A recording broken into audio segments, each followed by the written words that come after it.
Estamos retornando com o nosso Direto de Brasília, que é o jornalismo levado a sério pelo canal K e também pelo www.diretodebrasilia.com.br.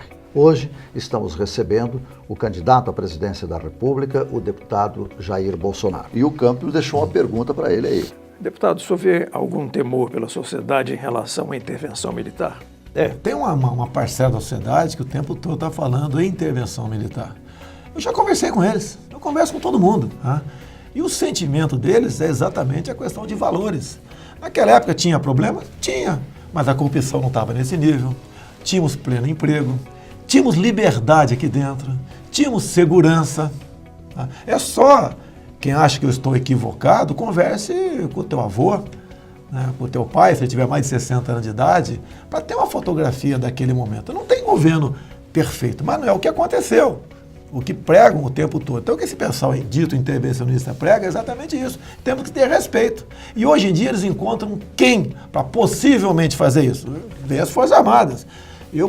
Até oficial general que eu tenho conversado, ninguém toca nesse assunto. Eles querem continuar fazendo o seu papel. E muitos dizem, podemos até ter um militar no governo um dia, mas vai ser através do voto.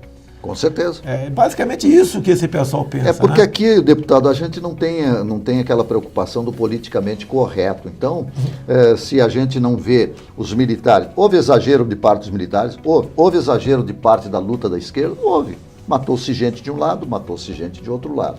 Então, nós não temos essa preocupação de lhe perguntar exatamente isso sobre a intervenção militar no Brasil.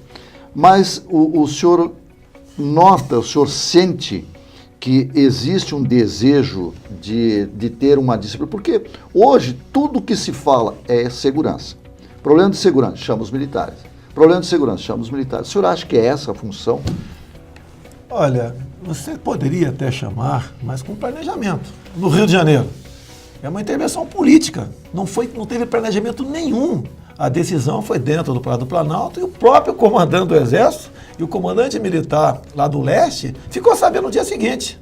Quando toda a imprensa sabia, eles foram acordados com essa informação. Faltou planejamento, que é uma questão séria. Ou seja, pelo que eu entendo, o governo jogou no colo dos militares a responsabilidade pela insegurança no Rio de Janeiro. Então, tudo que foi planejado, você pode sim falar o militar está aí para ajudar na vacinação, distribuição de dinheiro, havendo uma catástrofe, ele é o primeiro a chegar lá. Construir estradas, os batalhões, cadê os batalhões? Olha, eu tenho conversado com um oficial general de engenharia de 4 estrelas que acabou de ir para a reserva. Lógico, estou me aconselhando com ele nessa questão de infraestrutura. Quando nós fazemos, ela é melhor, sai antes do tempo e muito mais barato.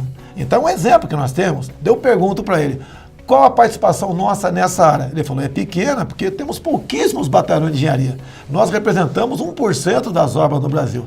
Mas é uma sugestão desse general, inclusive, que nós poderíamos, em havendo recurso, né, formar mais aspirantes em engenharia lá na Academia Militar das Agulhas Negras, criar mais batalhões de engenharia de construção pelo Brasil.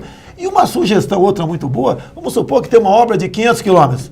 Você pega 50 quilômetros e dá para o Exército. Os outros 450, deixa aí as empreiteiras fazer. E vamos ver no final das contas, comparar os gastos. Pode ser aí algo muito bom para mostrar, né, que até que ponto estamos certos ou não. O que falta no Brasil, na verdade?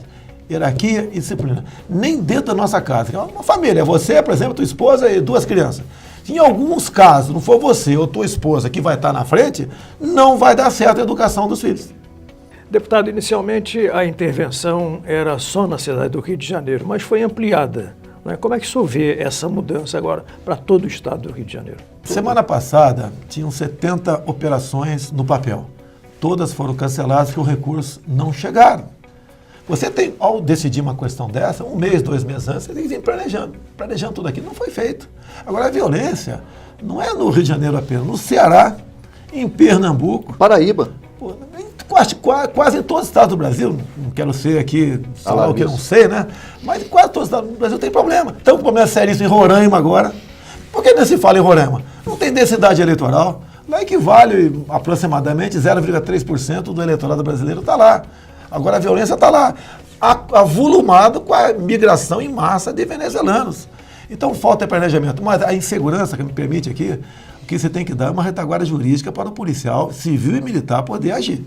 Enquanto você não der essa retaguarda jurídica para eles, muitos deles vai continuar recebendo tiro sem poder atirar. Se estamos em guerra, os dois lá têm que atirar. E quem bota o fuzil no peito do militar, o policial civil, é o Estado, é a União. E uma vez atirando, o Estado tem que dar retaguarda jurídica para ele. Não é simplesmente acabou a operação. E diante desse quadro, o senhor vê algum risco nessa operação? Total. Você pode ver que não está havendo engajamento. Simplesmente. E algumas vezes, quando eu falo na violência, tem que combater com inteligência, com energia. E algumas vezes, mais violência ainda. Lá no Rio, o cara se assalta, fila, desempregado de madrugada com fuzil. O cara fica 20 metros com fuzil, o cara vai fazendo a coleta. Como é que você vai combater isso daí? Como é que tem um policial ali perto? Você acha que ele vai interferir numa situação dessa? Não vai. Até porque vai morrer inocente, vai cair no colo dele. Tá? Então essa questão de retaguarda jurídica, você tem que dar sim. Eu tenho duas alternativas, né? Acabar com a figura do excesso. Pô, não pode. O policial acerta mais 2 tiros no marginal, que estava com um fuzil na mão, ele é julgado por excesso. E dar aquilo que a gente chama de excludente de licitude. Em operação, ele responde, mas não tem punição. Isso eu não estou inventando. Existe na maioria dos estados norte-americanos. E a questão do desarmamento do país? Olha, hoje em dia, eu não consigo dormir se não tiver uma arma do meu lado. Tá? A minha vida não é diferente da tua. Eu sou capitão do Exército, por causa disso eu tenho facilidade no porte. Então a questão da segurança passa, primeiro, eu acho, dentro da tua casa. Você, cidadão, se quiser, tem que ter o direito de ter uma arma dentro da tua casa. E no tocante ao porte, aí tudo bem. Aí você tem que ter certos critérios para não virar um faroeste aqui no Brasil. Mas tem muita categoria, como os vigilantes, integrando as Forças Armadas, o pessoal de fiscalização, motorista de caminhão, uma infinidade de classes, me entender? Você facilitaria para ele que possa ter realmente o seu porte de arma para a sua defesa e da sua família. Mas o senhor acredita que há essa necessidade de ter um porte de arma porque é difícil combater realmente a violência? Não, olha só, um outro problema que nós temos é a legislação. Nós temos uma deputada, uma japonesinha de São Paulo, que a questão dos 15 anos teve um filho sequestrado e executado em cativeiro. Pô, pegaram o cara, alguns dias depois, foi condenado, puxou 6 anos de cadeia. Isso é uma piada, se você fala nos Estados Unidos, na Europa, na Ásia, é uma piada. O cara executou um garoto de 8 anos de idade em cativeiro. Pegou 6 anos de cadeia e foi para o semiaberto.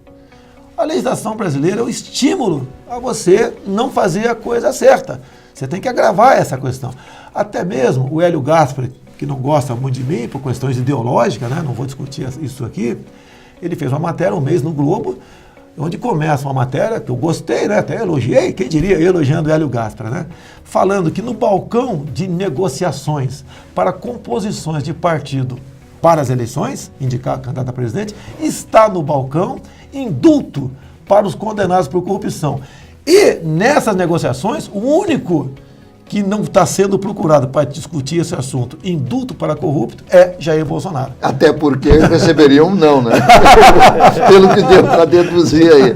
Bom, nós vamos fazer mais um pequeno intervalo e depois nós vamos tratar da governabilidade. Vamos ter quantos ministérios, se já passou pela cabeça do deputado Jair Bolsonaro. Nós já voltamos.